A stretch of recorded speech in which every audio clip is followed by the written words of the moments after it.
Vilnietis Virginijus Gumbaragis spaudos versle dirba jau daugiau nei 30 metų. Ilgus metus jis vadovavo spaudos darbais užsiimančiai kompanijai, tačiau prieš keliarius metus situacija pasikeitė. Suprastėjo Virginijaus klausa.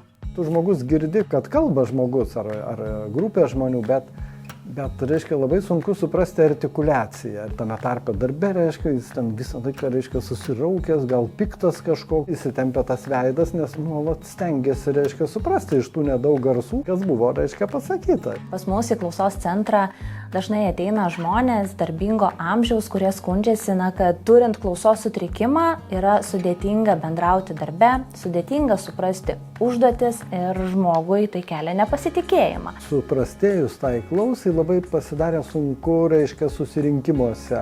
Žmonės kalba ten vienas per kitą, reiškia, tada tu dalį pagauni, dalį nepagauni, reiškia. Galvoju, aš tampu, reiškia, našta kolegoms. Ir matyt laikas perleisti jaunesniems ir gabesniems, reiškia, žmonėms. Dabar Virginijus sako, kad sprendimą perleisti vadovaujamas pareigas galbūt priėmė per greitai. Vyras nuo įmonės veiklos neatitolo, o apsilankęs pas specialistus įsitikino, kaip naujausios technologijos padeda klausos sutrikimų turintiems žmonėms puikiai jaustis darbo rinkoje.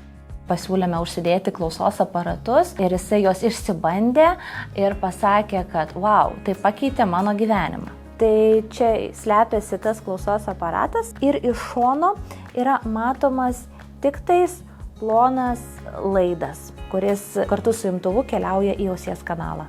Tas dalykas, kad jisai būtų mažas ir nekristų į akis, man buvo svarbus.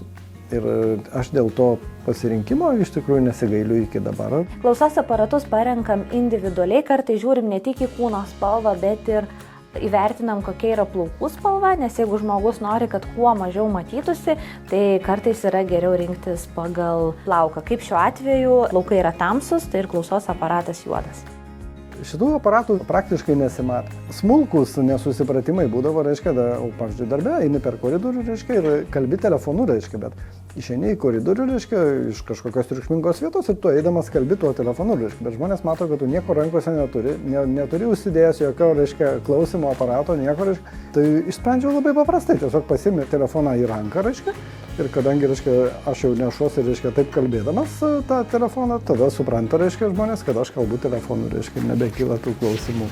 Turėjau iš tikrųjų vieną įdomesnių atvejų, kai į klausos centrą kreipėsi darbingo amžiaus moteris, ji yra vertėja ir jos pagrindinis darbo įrankis yra ausinės. Todėl mums buvo labai svarbu pritaikyti, kad aparatą būtų patogu naudoti su ausinėmis ir kad, žinoma, jis atliktų savo funkciją, leistų jai kokybiškai girdėti per ausines. Mums tą pavyko padaryti su klausos aparatu turinčiu 3 mikrofonus. Klausos aparatas kabinamas už ausies ir Marijai imtuvas yra įstatomas giliai į ausies landą.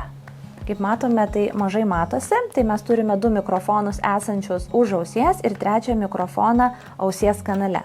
Taip pat žmogus su mygtuko pagalba gali perjungti režimą, kurį jis nori naudoti. Tai reiškia, ar kad būtų visi 3 mikrofonai veikiantis, ar tik tais vienas esantis ausies kanale.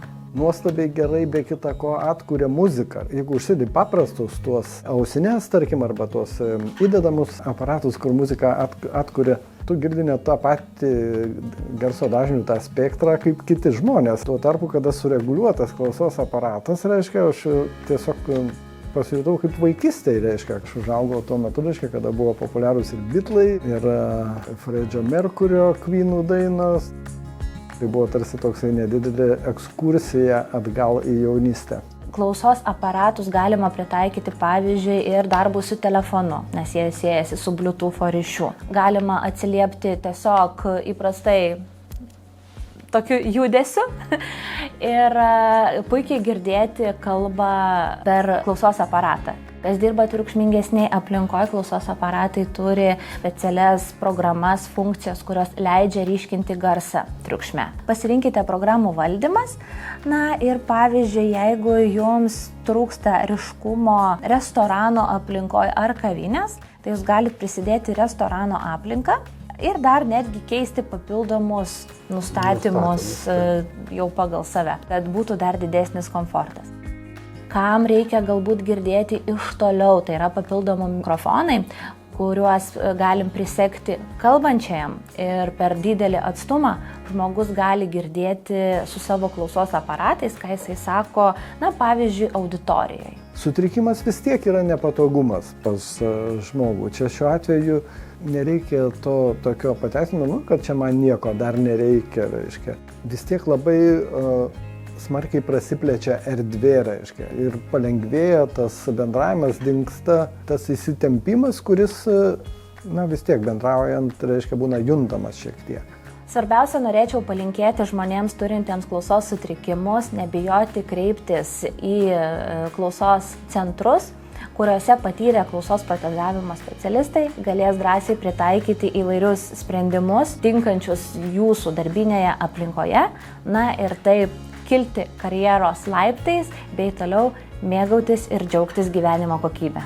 Tai, kad aš turiu šitos klausos aparatus dabar, jais išmokau, manau, kad gerai naudoti, reiškia, tai ne tik, kad papildė, reiškia, gyvenimą, bet ir padarė tokį, kaip pasakyti, pilnavertiškesnį. Tai va, tai aš tikrai to labai džiaugiuosi.